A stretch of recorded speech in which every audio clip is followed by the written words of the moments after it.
Experience 11 days of Grand Europe trip with easy EMI of rupees 25,000 only with GT Holidays, South India's #1 travel brand.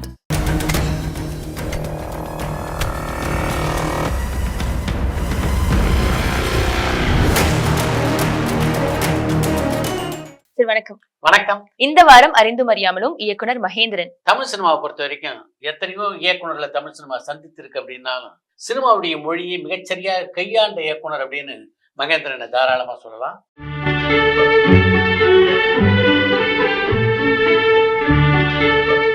ஆரம்பத்துல பாடல்களாலும் அதற்கு பின்னாலும் வசனங்களாலும் நிரப்பப்பட்ட சினிமாவை காட்சிகள் மூலம் நகர்த்தி சினிமாவுடைய மொழியை மிகச்சரியாக பயன்படுத்திய இயக்குனர் அப்படின்னு கூட மகேந்திரனை தாராளமா குறிப்பிடலாம். மகேந்திரனுடைய கைவண்ணத்தில் உருவான பல திரைப்படங்கள் வித்தியாசமான படங்களாக இருந்தது மட்டும் இல்லாம பல விமர்சகருடைய பாராட்டை பெற்ற படங்களாகவும் அமைஞ்சன. முள்ளும் மலரும், உதவி பூக்கள், பூட்டாத பூட்டுக்கள் போன்ற வித்தியாசமான படங்களை தமிழ் சினிமாவுக்கு தந்த மகேந்திரன் சினிமாவை நேசித்து சினிமாவுக்குள்ள வந்தவர் இல்லை.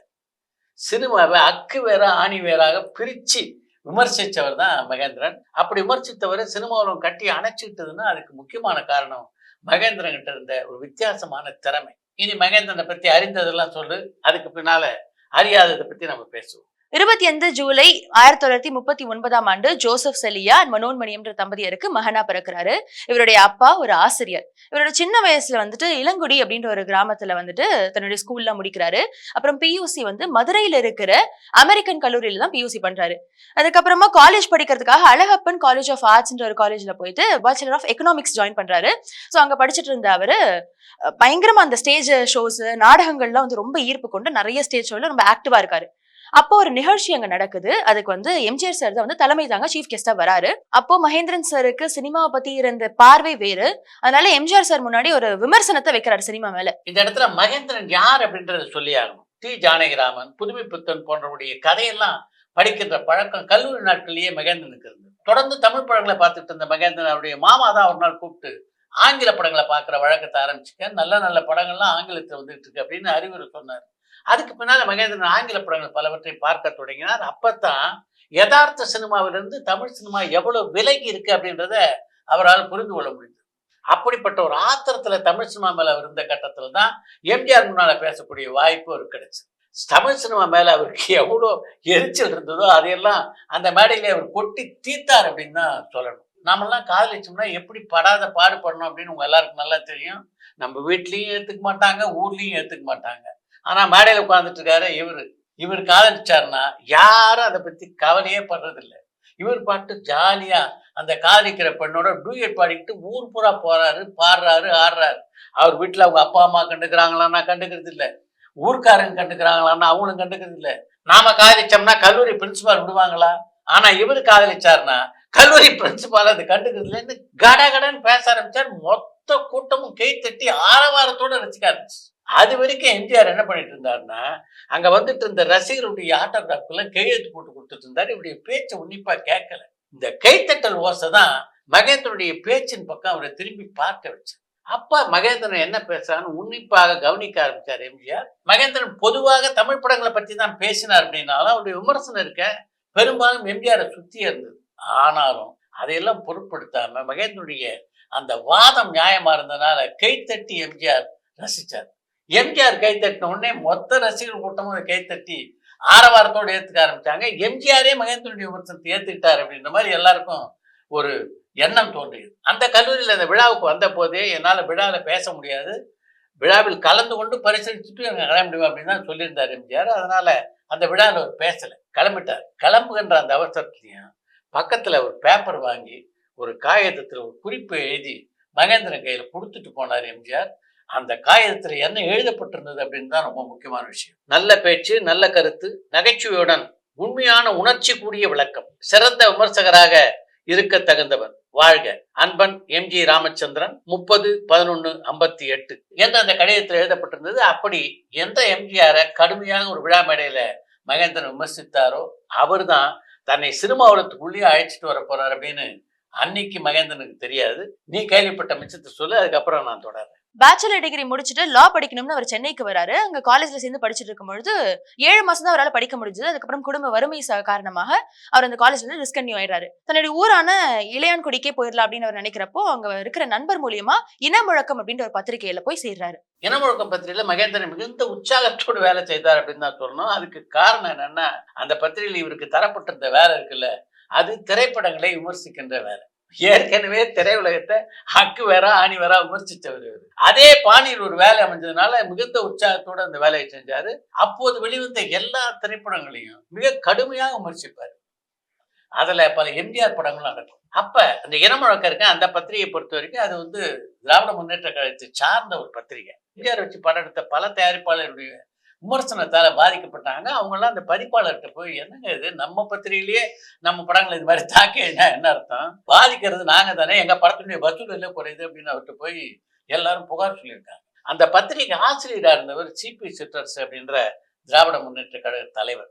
அவருக்கு மகேந்திரனுடைய அந்த எழுத்து இருக்குல்ல ரொம்ப பிடிச்சது. அப்படி விமர்சனம்னா அவ்வளவு ரசிப்பார் அவர். அதனாலதான் அந்த தயாரிப்பாளர்களால மகேந்திரனுடைய பதவிக்கு ஆபத்து வரல அப்படின்னு கூட சொல்லலாம். இன்பக்கனவு அப்படின்ற நாடகம் சீர்காழி நடைபெற்ற போது எம்ஜிஆருக்கு ஒரு மிகப்பெரிய விபத்து ஏற்பட்டது. அதன் காரணமாக ஏறக்குறைய ஒரு 1.5 மாசம் படப்பிடிப்பிலேயே கலந்துக்கல. உடல்நலம் கொஞ்சம் தேர்ந்த உடனே பத்திரிகையாளர் எல்லாம் அழைச்சு பேசலாம் அப்படின்றதுக்காக தன்னுடைய ராமாவரம் தோட்டத்துக்கு அழைச்சிருந்தார் எம்ஜிஆர். அந்த சந்திப்புக்கு இனமுழக்கம் பத்திரிகையுடைய சார்பா மகேந்திரன் போயிருந்தார். பத்திரிகையாளர்னா சந்திச்ச எம்ஜிஆர் தூரத்துல மகேந்திரன் இருந்துகிட்டு பார்த்தார். நீங்க எந்த பத்திரிகை அப்படின்னு அவரை பார்த்து கேட்டார். இனமுழக்கம் அப்படின்னு இவர் சொன்ன உடனே, காரைக்குடியில நான் பார்த்தேன்னு அந்த இளைஞர் தான் நீங்க அப்படின்னு மகேந்திரனை பார்த்து கேட்டிருக்காரு எம்ஜிஆர். எம்ஜிஆர் அப்படி கேட்ட உடனே மகேந்திரனுக்கு ஆச்சரியம் தாங்கலையாம். என்னைக்கோ நடந்த நிகழ்ச்சி எப்படி அவ்வளோ கவனத்துல வச்சிருக்காரு அவர் அப்படின்னு அவரால் புரிஞ்சிக்கவே முடியல. அவர் பக்கத்துல போயிருக்காரு.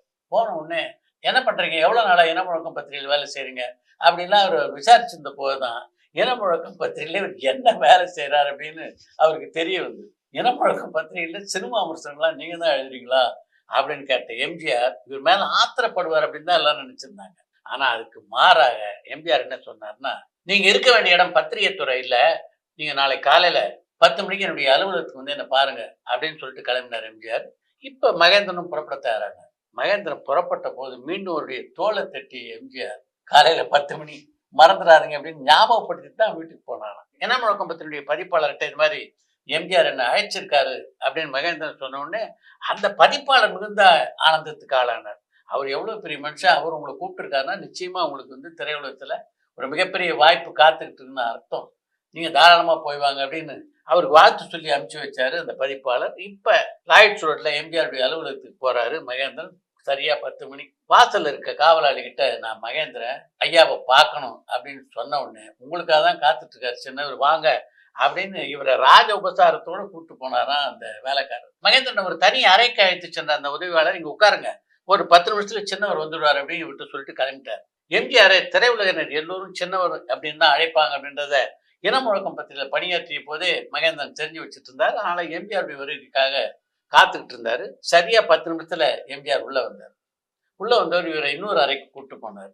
அந்த அறை முழுக்க பார்த்தா பல பொன்னியின் செல்வன் பாகங்கள் அங்க இருந்து. உங்களுக்கு எதுக்காக கூப்பிட்டேன்னா, இந்த பொன்னியின் செல்வன் நாவலுக்கு திரைக்கதை எழுத்துக்காக தான் கூப்பிட்டேன். இந்த பணியை திரையுலகில் எழுத்தாளர்களா இருக்க பல பேர்கிட்ட ஒப்படைச்சிருக்கேன். 2-3 பேர் எழுதிட்டு இருக்காங்க. அவங்களோட சேர்ந்து நீங்களும் எழுதுங்க. எது சிறப்பாகும் போதோ அதை எடுத்துக்கிட்டு இந்த பொன்னியின் செல்வனை படமாக்கலான்னு இருக்கேன். நீங்க அன்னைக்கு சினிமாவை விமர்சிச்சு பேசுனீங்கல்ல, அந்த பாணி எனக்கு ரொம்ப பிடிச்சிருந்தது. அந்த அளவுக்கு சினிமாவை உன்னிப்பா கவனிச்சு நீங்க விமர்சிக்கிறீங்கன்னா நிச்சயமா உங்களால இந்த பொன்னியின் செல்வனுக்கு மிகச்சிறப்பான ஒரு திரைக்கதை எழுத முடியும்னு நான் நம்புறேன். இந்த வேலையை செய்யுங்க அப்படின்னு இவர்கிட்ட ஒப்படைச்சாரு எம்ஜிஆர். இப்ப மகேந்திரனுக்கு மிகப்பெரிய ஆச்சரியமாயிடுச்சு.